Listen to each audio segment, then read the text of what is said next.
Hey, thanks for being a part of the conversation. Let's do some pod crashing. Episode number 284 is with Beth Shelburne from the podcast Earwitness. I'm doing great, Arrow. How are you? Very, very well, because I can't wait to talk with you because, I mean, first of all, this is journalism at a really great level because I don't watch the 5 o'clock news the same anymore. I get my news from podcasts like this because I get the real story. I'm so glad that you said that because, I worked in TV news for 20 years.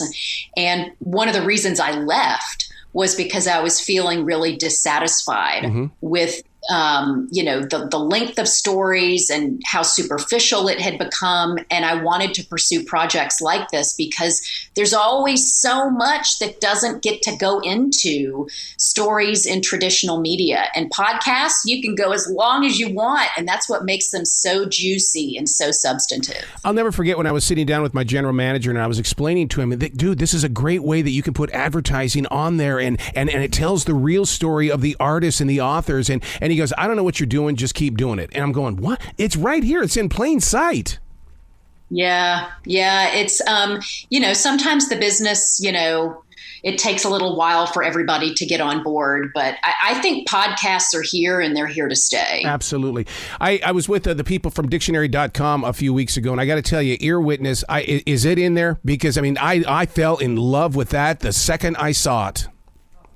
I don't know if it's in the dictionary, but it's definitely a term that the legal community and police know about. An ear witness is like an eyewitness in criminal cases, but they hear something. And so the reason that we titled the series Earwitness is because the key witness that landed Toforest Johnson on Alabama's death row is the testimony of an ear witness, a woman who claims that she overheard him talking about the crime on a 3-way call that she eavesdropped on. But we also thought that we're asking listeners to be ear witnesses to this. We want them to really settle in and listen as we unpack this case from the very beginning, in a way that podcasts really allow you to do, to go deep and long, to go down every rabbit hole that a TV news reporter can't go down. And so that's the genesis of the title Earwitness. Wow. I'll tell you the thing that scares me the most about Earwitness, and this might be an example of that, is that I read the book Blind Gorilla, where we think we see something, but we really don't. Isn't the mind the same way on the things that we listen to? It's like, I think I heard it right, but we don't always get it right.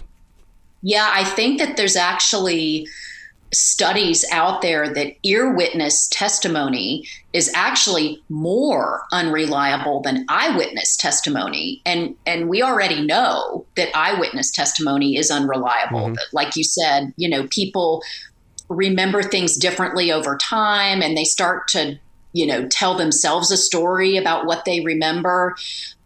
So the thing that makes this ear witness testimony so outrageously unreliable is that the woman who claims that she overheard Toforest Johnson talking on this call didn't know him, had never heard him speak. She knew the victim in the case, so she was paying attention to media coverage after the murder happened.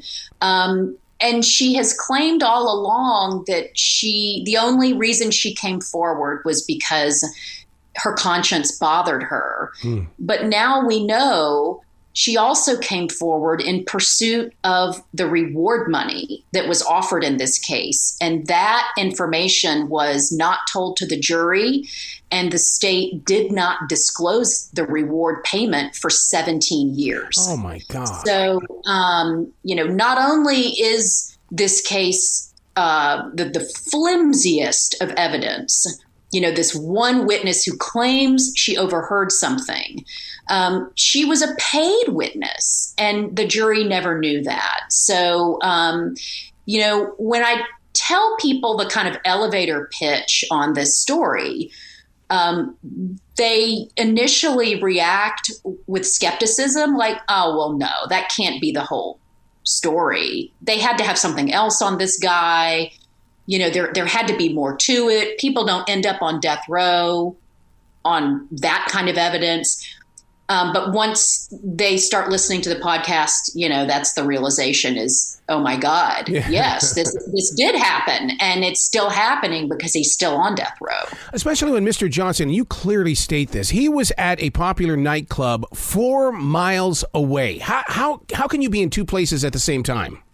Exactly. I mean, that's one of the big conflicts in this story is he was at a nightclub called T's Place. It was very crowded the night of the murder because it was Tasty Tuesday and ladies get in free. Yes. And so he was there with his buddies and they were, hanging out and drinking and meeting women. And there are 10 witnesses that have either signed affidavits or testified under oath that they remember seeing him there in the same time frame that the deputy, Bill Hardy, was murdered 4 miles away. But unfortunately, that wasn't enough. I know that you're going to try to keep it at 8 episodes, but isn't something very big supposed to happen today in the U.S. Supreme Court? That would call for another episode. Actually, we just got word in the last 30 minutes that the Supreme Court has denied review of Toforest Johnson's case. Yeah, it sounds terrible. And of course, as human beings, if we suspect that there's an innocent person in prison, especially on death row, it's unbearable to think about a court, especially the Supreme Court, turning the case down. In reality, the Supreme Court takes up so few cases that it was a long shot, and he still has pending appeals in state and federal court that he and his legal team will focus on. So it was not good news, but it's not the final blow. He still has some legal avenues that his team is pursuing. Listeners need to know this is not an overnight thing that you jumped into. You actually started this journey in 2019. We're 4 years strong into this. And I mean, I can't imagine what that news from the Supreme Court today did to your soul, because a lot of your time and energy in building this story right there, I was expecting a victory today. Yeah, I've really had to become a lot more realistic about how these things work. And, I'm not a lawyer. So to me, it's like, hey, all these people are saying this guy is innocent. This evidence is crap. We're all in agreement here. Why is he still on death row? But that's not the way the law works, and one thing that I've really had to learn and accept up close and personal is you can't argue that someone is innocent. Like, that's literally not a legal argument that you can make post-conviction. Once somebody is convicted and sent to death row, the way that they have to argue or try to overturn their case is through these, different legal claims and sometimes granular issues. So even if somebody is innocent and it's so obvious that they're innocent, you can't put that in front of a court. That's not really a valid legal claim. And so that's why he's going after some of these other parts of his case that are equally appalling. But so far, the system has said it's okay and perfectly legal. Wow. When you jumped into this podcast, or the idea first was introduced to you to do it, did you feel doubt in that moment, or was it when you started doing the investigation that all of a sudden doubt became something that you put in your heart? You mean doubt about his guilt? Yes. Yeah. I first started covering this case in 2019, as you mentioned, when I was still working as a TV news reporter. Mm-hmm. I was at WBRC, the largest TV station in Alabama, and they sent me to court to cover this hearing regarding this undisclosed reward payment. I didn't know if Toforest Johnson was innocent or not. I really wasn't familiar with the case and didn't know a whole lot about it. And I think I felt like most people feel when they hear the details. I assumed that there was probably more to the case than just this earwitness testimony. Once I covered this hearing and I got my hands on the trial transcripts and read through what happened in court back in 1997 and 1998, that's when I realized oh my God, this guy really is on death row because one person claimed she overheard him talk about the crime, and that's it. And so that's when I felt a shift within me that this is almost certainly a case of actual innocence. And then the journalist in me really wanted to know, how in the world did this happen? Mm-hmm. How did this guy get caught up in this? And how did the state successfully get a conviction based on just this earwitness? And so that's really what we unpack in the podcast is kind of a reverse whodunit, with Toforest Johnson being at the center on death row, and we unwind how he ended up there and all of the steps that had to happen and all of the missteps.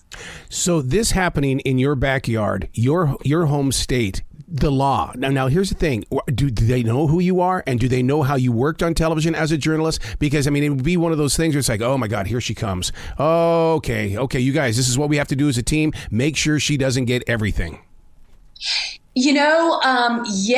I started covering Alabama's criminal justice system in 2012. And I've done extensive reporting on our prison system, which is in total crisis. And the Department of Justice has sued the state over these just horrific conditions inside our prison system. So I think that I already had a reputation of pushing back against, the official story, because every time I did a story on horrific things happening in the prisons, the state would try to say, oh, nothing to see here.